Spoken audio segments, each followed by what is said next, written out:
All right. What's up, guys and gals, ladies and gentlemen? We are the Sports Nuts with last minute betting here for you. Folks, I don't know whether you knew this or not, but we've been pumping it up like crazy in every video and every show we do. OddsJam is looking for content creators.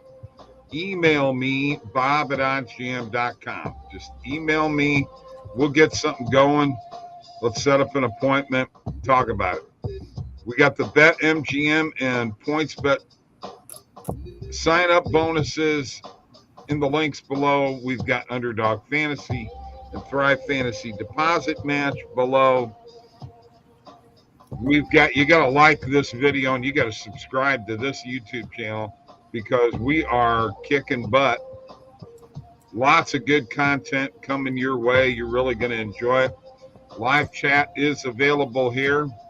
We decided to go a different time tonight just to see what would happen. We haven't been getting a whole lot of guys out here at 5:30, so I figured we'd try at 5 o'clock, and if it doesn't work, we'll go back to 5:30. But we'll see. I kind of like doing a little earlier. What about you, Mike? Yeah, I dig it, man. I dig it. There you go. So we got a big Monday night football game, and I'm just going to tell you right now, and we're going to do anytime touchdown scores. I'm definitely going to give you one. But, Mike, the line is 10. Now, yeah. I'm sorry, but any time that I've gotten a bet this year with a team that's decent and I've been getting 10 points, I've won every time. 10 or more points. How are the Cardinals, how are the 49ers favored by 10? Explain that to me. Well, it is interesting. I mean, the Niners are coming off of a win against the Chargers that, quite frankly, they didn't look too great.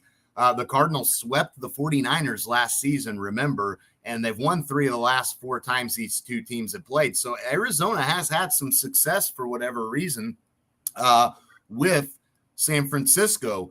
I got to say the same thing. I think the spread seems a little high. The Cardinals are averaging, 29 per game in their last 4 games. So DeAndre Hopkins back has corresponded into some offense. I think Arizona can compete. I mean, the Chargers, if they had any offense last week, they may have been able to pull that win out against San Francisco. So, I like the Cardinals tonight covering that spread in Mexico City. And here is why. Here is the 49ers Cardinals injury update. Kyler Murray and DeAndre Hopkins are questionable against the 49ers. A hamstring issue popping up for Hopkins. Cliff Kingsbury called it a maintenance issue, a sign that Hopkins should be ready to play. But, Bob, they're getting James Conner back. They had him back last week. He had a good game. He had a couple of touchdowns. Colt McCoy played against the Rams. They scored 27 points, so they've shown that they're able to at least put up some points even without Kyler Murray. So I factored that in. I still, even without Kyler Murray, I think Arizona can be competitive in this game, Bob. I think so too. I think that they can cover the 10. That's just, I was just looking at the injury report. Matt Prater is a little bit of he's set to play, but he's had a right hip problem. For San Francisco, Armstead is out. I don't know how to say this guy's name. Ebukam. Ibukum is questionable. And other than that, not a whole lot of stuff. Zach Ertz has got a knee injury. He's out. They don't have all of their players there, do they? No, but I mean, even with that, these two teams have been, usually Arizona plays them pretty tough. Cardinals are 5-5 ATS this season. The 49ers, however, up until the win against the Chargers, they had covered the spread in all of their wins. But again, I just think that this is a spot where I'm willing to take those points with a couple of division rivals. Mike Gurley's here. How y'all doing? Let's make some money today. You know what? I'm with you 100%, and I am going to share my screen first off because I want to go and show you a few things that I'm on today. Let me get to my bet tracker, Mike Gurley, and you can check out what I've already bet in some of the plays that I've already made in the videos that I've made today. I've got New Jersey and Edmonton under 7. The number is 7 today. I'm going with the under because I think New Jersey's defense vastly improved. They're going after their 12th win in a row tonight, Mike. Crazy. I got the Maple Leafs and Islanders over 6. The Predators against the Coyotes. Predators -1.5. And the Avalanche going into Dallas. I actually got this at plus money. I waited a little bit, and it was plus 105. Avalanche on the money line. Took Ohio against Bowling Green -6.5 and the under. Took Miami of Ohio against Ball State -2.5 and the under. Also took Miami of Ohio on the money line. Those are the bets that I'm on today. And I'll turn it over to you there, Mike. Yeah, Bob, I'll share my screen here and we'll jump into some bets. At least let's look and see if there's anything out here on the positive EV page that we can hit now that we like. I've got quite a bit of bets out there. I'll show you in my bet tracker. Looks like there's a play on Giannis on Thrive over 29.5. Looks pretty good. Yeah. So any Thrive people may jump on that. Reggie Jackson over 14.5 player points. Not bad value here. I'm going to stay away from this play though. I haven't had success. What about that Trey Young one, Mike? On the under PRA, it's no longer positive EV. But Cleveland, this is a weird game. I think if Atlanta dictates the pace, it favors Atlanta in a higher scoring game. If Cleveland dictates the pace, I think it sets up for more of a lower scoring game. Cleveland obviously has a decent defensive team, but that's no longer positive EV, unfortunately. So, but if we're looking at what the value is right now, it's now -1. It's normal juice. I mean, played. I'd pass on it. Okay. I'd pass on that. I like the Josh Hart under 23.5 PRA looks pretty good, plus 100. Average odds for this player -120. So this has got really, really good value. It looks like everywhere favors this to hit. Pinnacle prices that at -132. Everywhere is favoring this side. So getting it for plus 100 is tremendous at plus odds for this play. So I'll add that one and go hit that one for sure. And then after that, Mo Bamba over 14.5 player points. Looks like there's some value on both sides on that play. I'll steer clear of that one. Yeah, that's all I see out here right now. Let me refresh one more time. I've got a lot of bets out there. I'll go to my bet tracker and show you. Staying away from a lot of these last minute here. Some of these higher odds ones, plus 150 plays. I'm not going to hammer a bunch of those last minute here. But here's what I got in the bet tracker. Brunson over 6.5 assists. Zion over 6.5 rebounds. Horford under 7.5 rebounds. DeJounte Murray under 20.5 player points. Jalen Smith over 21.5 PRA. This college basketball game with Central Michigan and High Point. That one's not from my video, actually, but over 71 in that game. Markkanen under 20.5 points tonight. Barrett over 4.5 rebounds. Jalen Smith over 12.5 points. And then all of these, I want to find the college basketball plays that I had in my video. So over 160 in Cincinnati and Arizona. I'm not beating the closing line value on a couple of these plays. Over 141.5 Syracuse Richmond. We'll see what happens there. Connor, I took him over 3.5 player receptions. Doesn't look like there's a ton of value there. Jazz on the spread plus 5.5. So yeah, that's what I've got out there right now, bet wise. And I think we got to go look at a couple of anytime touchdown scores for this Monday night game, Bob. All right, I'm already there. Well, you want to do it? Okay. You go ahead and you do it then. You want me to? Okay. Yeah. Yeah. So anytime touchdown score in this game, let's see what we got out here right now. I'm going to go the old fashioned route here because for some reason my screen is not working. I need that fixed. I don't have access to it right now. I don't know why. I'll get that taken care of though. Bob, who are you on? First off, you tell me who you got and I'll look. Well, I'm going to take James Conner and I can get him at plus 130 on Caesars. Do it. Yeah, I did a video and James Conner was actually one of the guys that I took. You know, he had a big week last week. He saw plenty of workload. He'll continue to see a lot of workload.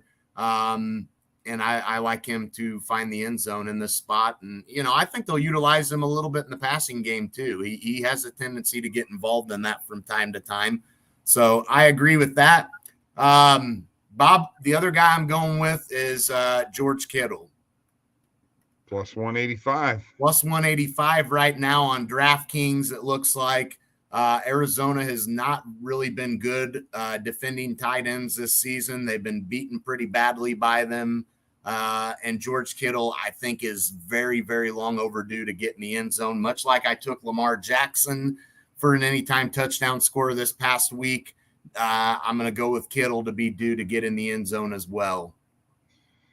Yeah, anytime you can get George Kittle at that, of course, you know, maybe he'll have the kind of game that Kelsey had last night against your Chargers. Yeah. Well, Kittle did score against the Rams before they entered that bye week, but you know, Kittle has not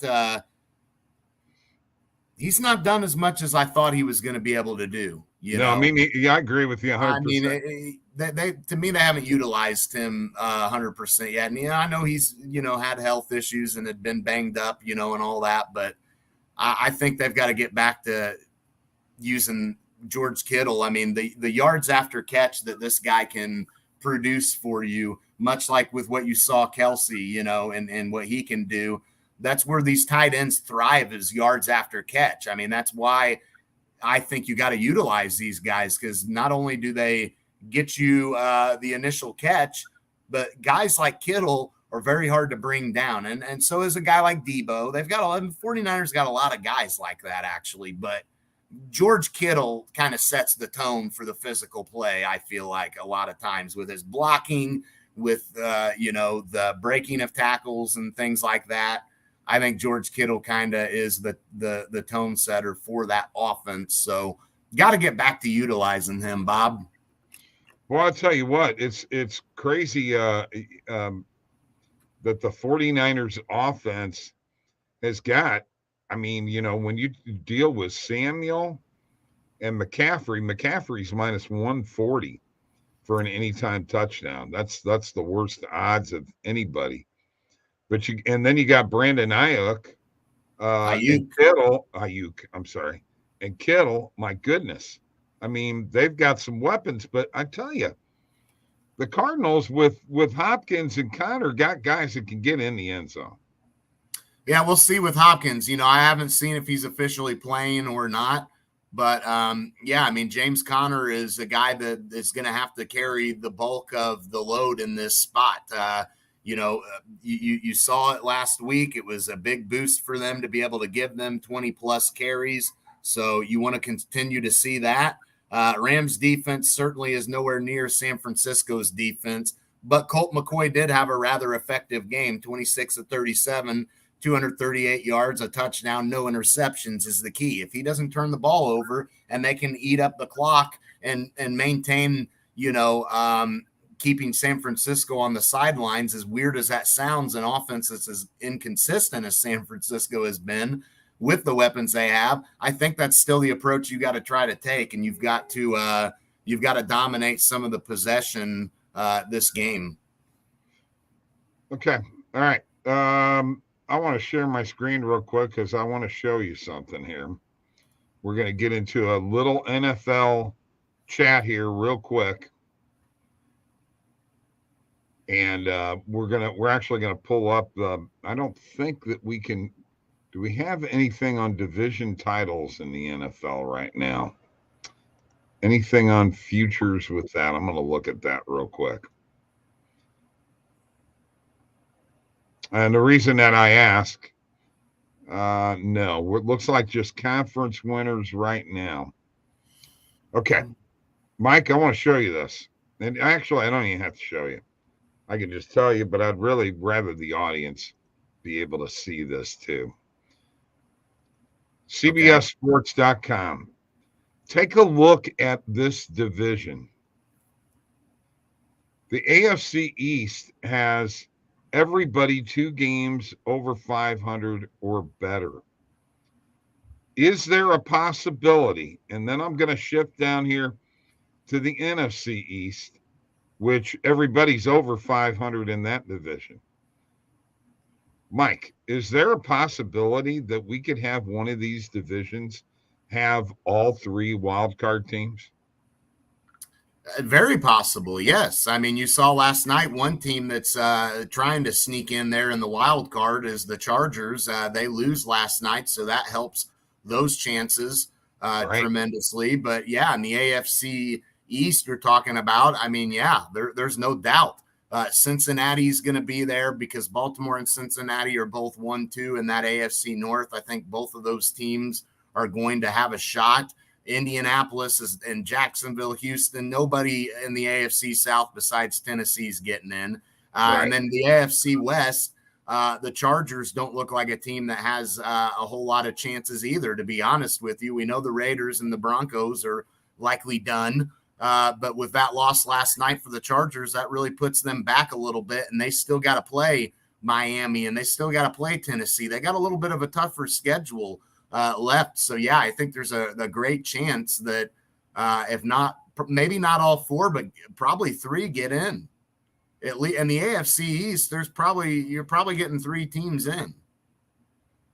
Because who else is going to contend? Yeah. Mike, you're going to get the Chiefs to win the West. Nobody else is coming out of the West. You're going to get the Titans in the South. Nobody else is coming out of the South. You're going to have the Ravens or the Bengals win in the North, and the other one's going to have a shot. So that would maybe damper all 4 in the East getting in, but 3 after that. You've only got 3 spots to fill because you got a winner in the East. So, you're probably getting 3 teams at least. Zach Wilson's going to have to play better for the Jets. Maybe 4, but Cincinnati's got a tough – they've got Tennessee, and then Cincinnati. Then they get Cleveland, and then they've got a tough stretch with Tampa Bay, New England, Buffalo, and Baltimore to end the year. Cincinnati, if they get in, they've earned it. So we'll see. Okay. All right. That's what I wanted to cover there real quick. In the NHL tonight, I was going to say some big games, but you've got New Jersey, as I said before, trying to go for 12 in a row. And you have my hometown Blues trying to go, Mike, for 7 in a row after losing 8 in a row. This has been a year of streaks. But we've got Islanders, Maple Leafs. That's an entertaining matchup. Edmonton and New Jersey, Boston, Tampa Bay. That's an entertaining matchup. Colorado and Dallas is a very entertaining matchup. Yeah, I've got an article here on OddsJam, Bob. Couple of picks that I've got. I've got Winnipeg tonight at home. I like the value. I'm taking Winnipeg at home. They've won their last 5 games. They've been pretty hot themselves. And then I'm back in Nashville on the puck line against a bad Arizona team. I mean, this Arizona team has not been able to score. Nashville has been playing well also. I think that, Nashville's only been winning these games that they've been winning by 1 goal, but they're tougher teams that they've been playing. Right. I think they should have their way with Arizona on home ice. So that 2-leg parlay, Bob, comes out to plus 402. Woo! Let's jump on that. That's a juicy one to sprinkle a little bit on. I'm going for a big one tonight. I just got a free bet on points bet and turned it into money earlier today. So I'm betting that sucker right now. Heck yeah, man. Yep. Let's see if we can hit one of these tonight. Anything in the NBA tonight as far as games? I mean, you got definitely some matchups going tonight, Bob. You've got Milwaukee and Portland. Nothing that I'm in particularly on heavily. You got Miami. They're playing again tonight against that Minnesota. Milwaukee line, Mike, is 9.5. Yeah. Actually, the best you can get it 8.5, but 9.5. Man, I thought Portland was playing better than that with the injuries Milwaukee's had. I'm surprised. Well, I mean, Lillard is out. Okay, all right, didn't know that. But without Lillard, Portland has still played pretty good. I mean, what about Milwaukee? Drew Holiday is what's going on with him? I didn't really look at this game. I think he's back in the starting. I think he's going to be back. I don't know. Okay. I haven't really dug in on that one much, Bob. Okay. Maybe that's one of the reasons why the Lillard thing has got to be the problem. Well, yeah, that's a big part of it. But as I said, Portland has played good without him, and they're 11-5 ATS this season. And I think you got to take that into consideration. And Bob, as a road underdog, Portland is 6-1. Woo, man! I want to hear that? Thank you. If you're really into maybe a good play, the more we think about that, I do think that is a pretty high spread. I'm willing to back Portland in this spot. I think even on the road. Holiday has got to be back. Let's find out here. Well, yeah, he's got to be back. He's not on the injured list. Giannis is probable. He's got a left calf tightness, but it looks like Holiday is going to be back in the lineup. And without Lillard, now I get it. But we got to remember that 6-1 ATS on the road as an underdog. Some of those have come without Lillard. The one time they hadn't lost when they were without Lillard, and I can't be for certain their record without him as a whole. But okay. I know they were fine without him. Okay. All right, folks. See, look at all that information we just gave you. Not only are we just talking about betting, we're getting into some sports information. That's what we do here with Last Minute Betting. And we're done. They won 4 without him. Okay. All right. I think they were 4-0 without him. I can't remember how many games he missed, but they played fine without him. Back Portland tonight. There's your free pick. Portland plus 9.5. Check out Twitter at Mick Grasso and at Bob LaGrasso. Follow us, would you please? We need more followers. Subscribe to this YouTube channel. We'll see you.